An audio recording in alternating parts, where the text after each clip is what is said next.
Se a fé não pode ser questionada, ela é frágil, mas se resiste a perguntas, pode ser mais sólida do que imaginamos. Bom dia, boa tarde, boa noite, vocês estão assistindo esse vídeo, não sei que horas vocês estão vendo, mas hoje a gente vai falar sobre esse livro aqui, ó, a Bíblia. O livro mais importante e confiável da história. O desejo, a ideia de fazer esse vídeo aqui partiu de uma aula de filosofia, que o professor estava falando sobre mito. E aí, na concepção deles, não é uma mentira, mas é uma coisa não racional, que não tem lógica. E aí, durante essa mesma aula, esse professor pediu para levantar a mão. Quantos ali naquela sala eram cristãos? E depois ele pediu para levantar a mão. Quantos ali já tinham lido a Bíblia inteira? E depois ele falou que muitos cristãos, mesmo tendo a Bíblia como regra de fé e prática, eles mesmos não conhecem o livro que fundamenta a nossa fé. E muitas vezes, por causa disso, a gente deixa ser enganado por filosofias, por pensamentos, por ideias de outros que vão contra as escrituras. E a gente se deixa levar naquilo que a gente deveria estar embasado na nossa fé. Em 1 Pedro, capítulo 3, versículo 15 fala: estejam sempre preparados para responder a qualquer pessoa que pedir razão da esperança que há em vocês. Outras traduções falam da fé que há em vocês.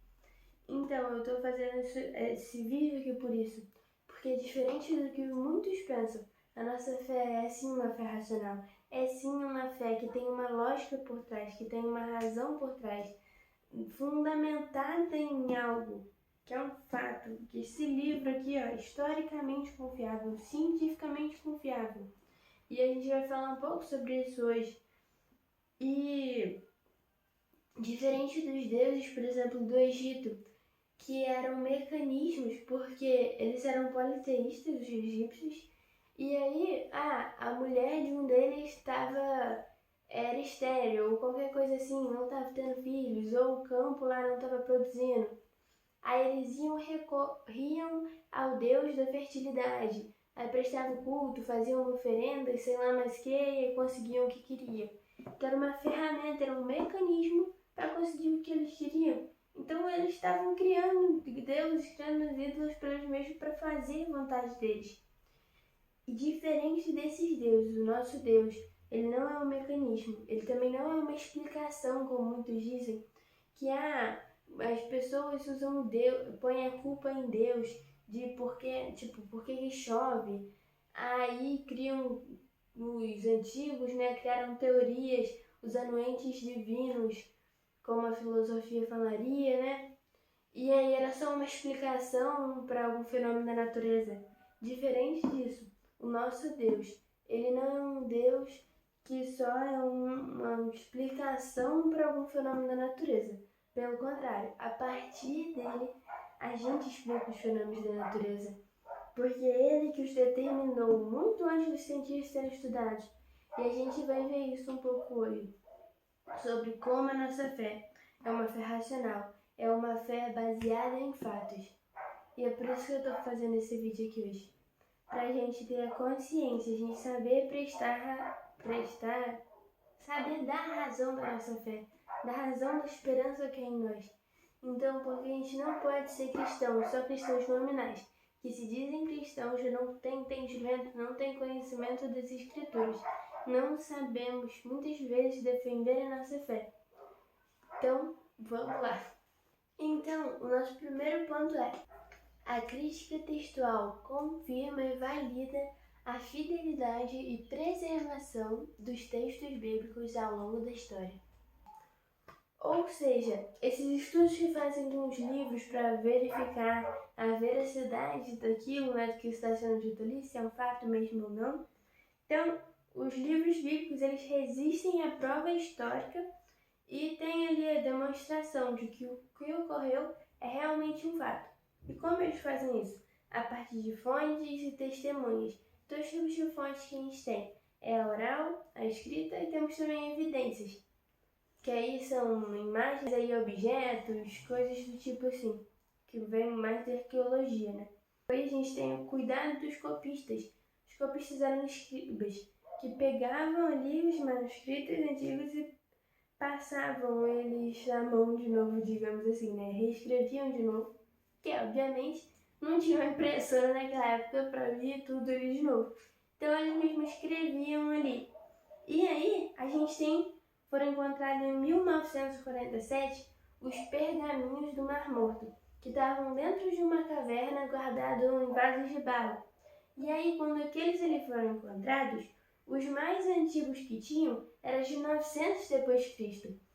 Então, a comunidade arqueológica já estava pronta para falar, né? Para mostrar ali que ia ter muita diferença, que olha, mudou sim as escrituras, a palavra, que aí mudou, que a Bíblia mudou, mas pelo contrário do que eles esperavam, as mudanças dos manuscritos de 1800 anos antes de serem encontrados, que era lá antes, uns 100 anos antes de Cristo, e os de 900 depois de Cristo, eles tinham 5% de mudanças. E não eram mudanças do conteúdo, eram mudanças ortográficas, ou seja, de gramática. Então, uma vírgula, um ponto, o jeito que se escrevia uma palavra, ou seja, o conteúdo permaneceu o mesmo.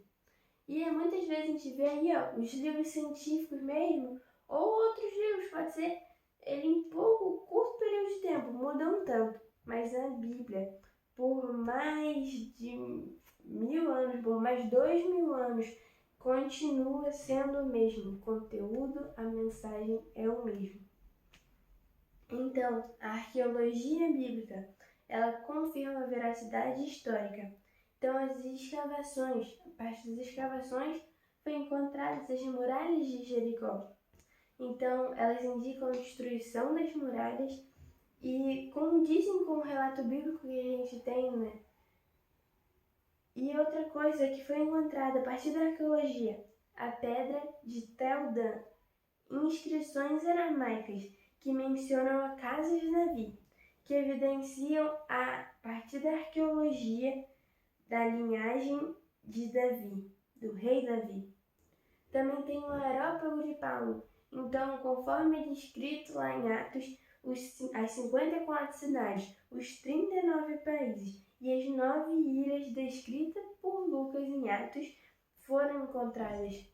Então, as coisas escritas na Bíblia ali sempre batem com o que a arqueologia encontra. Então, nem tudo que a Bíblia diz já foi encontrado pela arqueologia, mas tudo que a arqueologia está encontrando bate com aquilo que a Bíblia já tinha dito.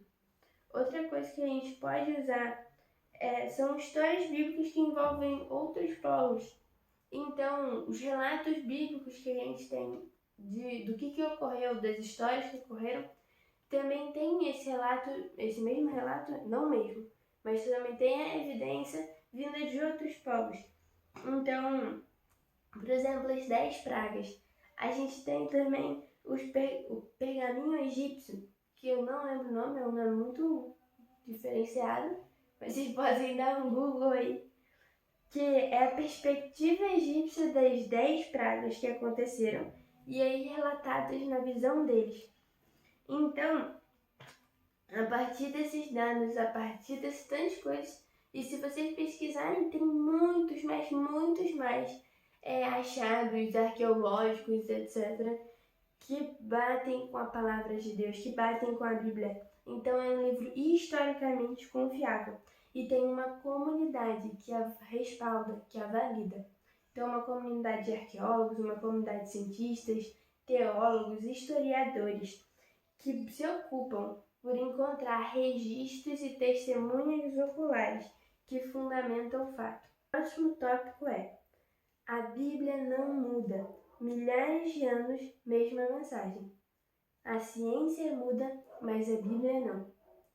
Então, o próprio Johannes Kepler, que é um cientista também, ele diz que a ciência é simplesmente o processo de pensar os pensamentos de Deus depois dele. Ou seja, Deus ele já estabeleceu as leis do universo, da física, tudo a criação dele já foi estabelecido por ele. Então todas essas coisas que a gente vai encontrando, que a gente vai descobrindo através da ciência, está explicando aquilo que Deus já estabeleceu, aquilo que Deus até muitas vezes já nos mostrou na palavra. Então, por exemplo, disso, né, de que a ciência muda, mas a Bíblia não.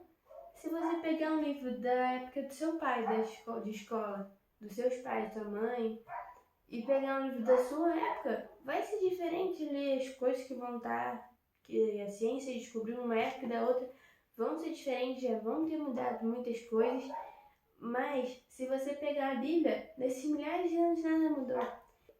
Para um exemplo também de como a Bíblia já falava de coisas que a ciência foi descobrir depois, em Jó fala que Deus pendurava a terra sobre o vazio.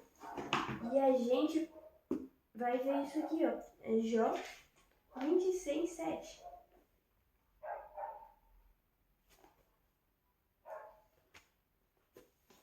Então, ó, ele estende os céus do norte sobre o espaço vazio, suspende a terra sobre o nada. Então, a gente tem várias teorias de outros povos da antiguidade, né? Tipo os gregos, eles falavam que Atlas segurava o mundo, que segurava o planeta, né? Os hindus falavam que a Terra estava suspensa por elefantes. Agora, Jó, que é um dos livros mais antigos da Bíblia, já falava que estava suspensa sobre o nada, que a Terra ali já era planava, né? Sobre o universo, estava ali no vácuo. Deus já falava isso simplesmente. Uma coisa que a ciência foi descobrir tempos depois e que a ciência antiga, as coisas que os antigos acreditavam, falava outra coisa que já mudou e muda de tempos em tempos, era uma coisa que a Bíblia já falava. Então também em 1500 a.C., Parcos, ele contou as estrelas do céu. E aí nessa contagem ele achou 1022 estrelas. Aí um tempo depois, bastante, né, 300 anos depois, em 150 depois de Cristo, Ptolomeu ele foi contar de novo e falou: não são 1022 não, agora são 1026. Mas aí, um tempo atrás, a NASA falou que tinha mais de 100 mil. Mas agora, hoje, a gente sabe que o número de estrelas é infinito e que só na Via Láctea são mais de 300 bilhões de estrelas. Então, outra vez, uma coisa que a Bíblia já tinha falado, mas que hoje, que a ciência, né, mudando, em constante mudança, foi descobrir. E isso mais de 2.600 anos atrás, lá em Jeremias 33, 22.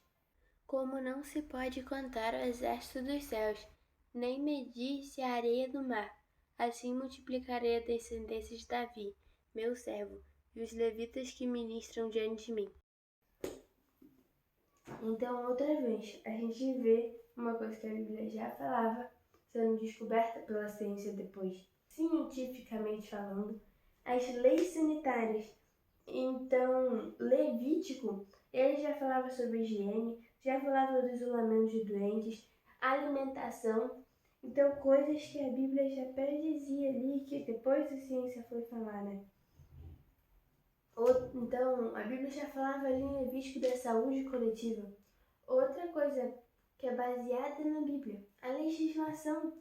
Então, as leis morais das constituições de hoje em dia, né? E tempos atrás também, são baseadas no cristianismo, nas leis morais do cristianismo. Então, a dignidade humana, a proteção da vida, o cuidado com os vulneráveis e também a origem histórica dos hospitais vem de origem cristã. Assim como a educação, porque a igreja sempre valorizou o ensino.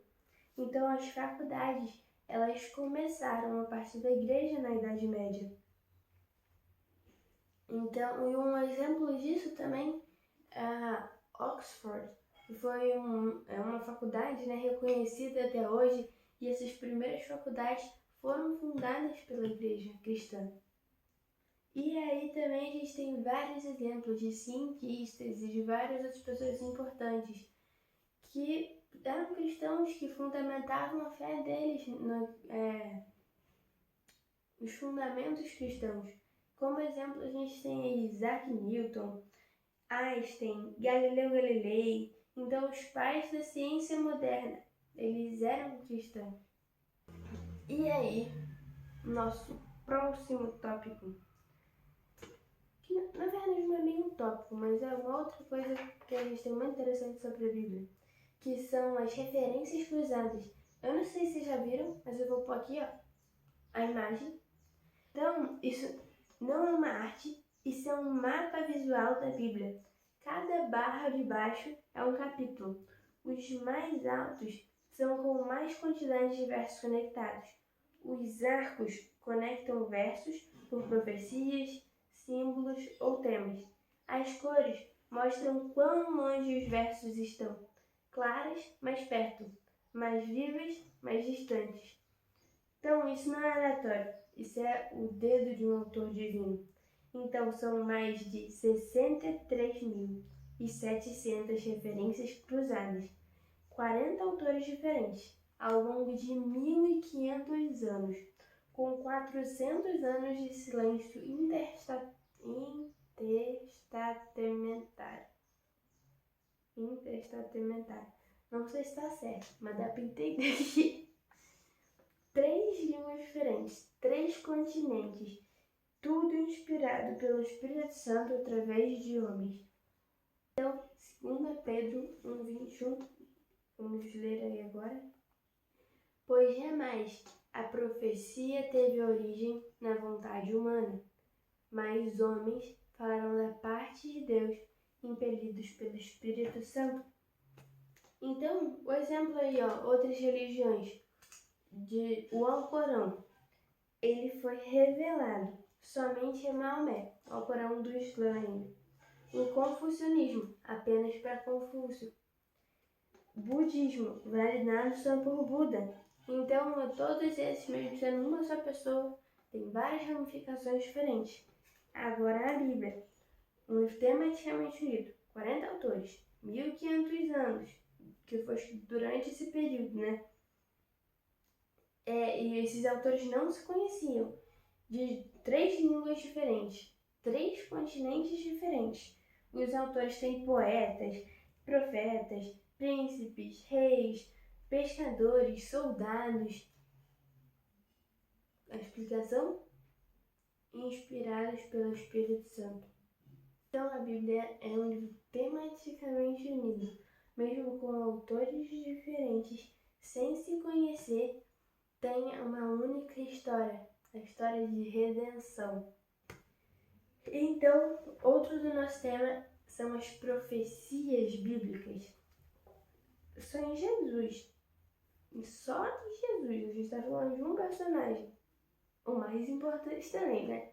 A história inteira está baseada nele, mas ele cumpriu mais de 300 profecias e algumas ele ainda vai cumprir, né? Então, a gente pegando só 8 ramificações ali, só 8 dessas profecias. Sabe qual que é a probabilidade disso acontecer? 8 profecias só que Jesus cumpriu. Era uma em 10 elevado a 17. Ou seja, essa probabilidade é a mesma coisa que pegar o estado do Texas e encher ele inteiro de moeda, até 1 metro de altura. E aí pintar uma de vermelha e misturar no meio de todas aquelas moedas ali. E uma única pessoa, em uma única tentativa, achar essa moeda. Muito difícil, não é mesmo? Muito difícil não. É matematicamente impossível. Outro exemplo também de profecia foi cumprido a partir da Bíblia é Ciro, o rei Ciro. Então ele foi mencionado 200 anos antes dele nascer. E o que ele ia fazer e aconteceu. A gente também tem Alexandre o Grande, que Daniel profetizou. Então as 4 divisões do Império Grego e os 100 anos antes disso que Daniel profetizou. Talvez esse vídeo tenha ficado um pouco confuso, um pouco bagunçado. Não sei como é que tá ainda. Mas a mensagem que eu queria passar é essa. A gente tem que saber da razão da nossa fé. A gente tem que ter uma fé totalmente fundamentada na palavra. E tem que conhecer a palavra por causa disso. E saber que a nossa fé é uma fé racional, uma fé que tem lógica, uma fé fundamentada em fatos. Claro que não adianta você só basear em estudos e sei lá mais o que. Exige fé também. Exige você acreditar sem saber o que vai acontecer. Então a fé é o firme fundamento das coisas que não se veem, mas espera. Então eu tenho certeza que vocês já ouviram isso, que a fé é dar um passo sem ver o chão. Então exige sim você crer sem ver, digamos assim. Mas a nossa fé é sim uma fé racional, é sim uma fé que vem da razão, que vem da lógica. A gente não tá dando só explicação porque a gente não sabe. Então, é isso. Leiam mais a Bíblia. Saibam da razão da fé de vocês, da nossa fé. Não creiam só no que os outros dizem, não tenham uma fé terceirizada só a partir de outras pessoas que você vai escutar a palavra, mas tenha o seu relacionamento com Deus. Conheça esse Deus, porque se você vive para Ele, se a sua vida é baseada nele, como você não busca conhecer? É isso, gente. Falou, falou. Tchau pra vocês.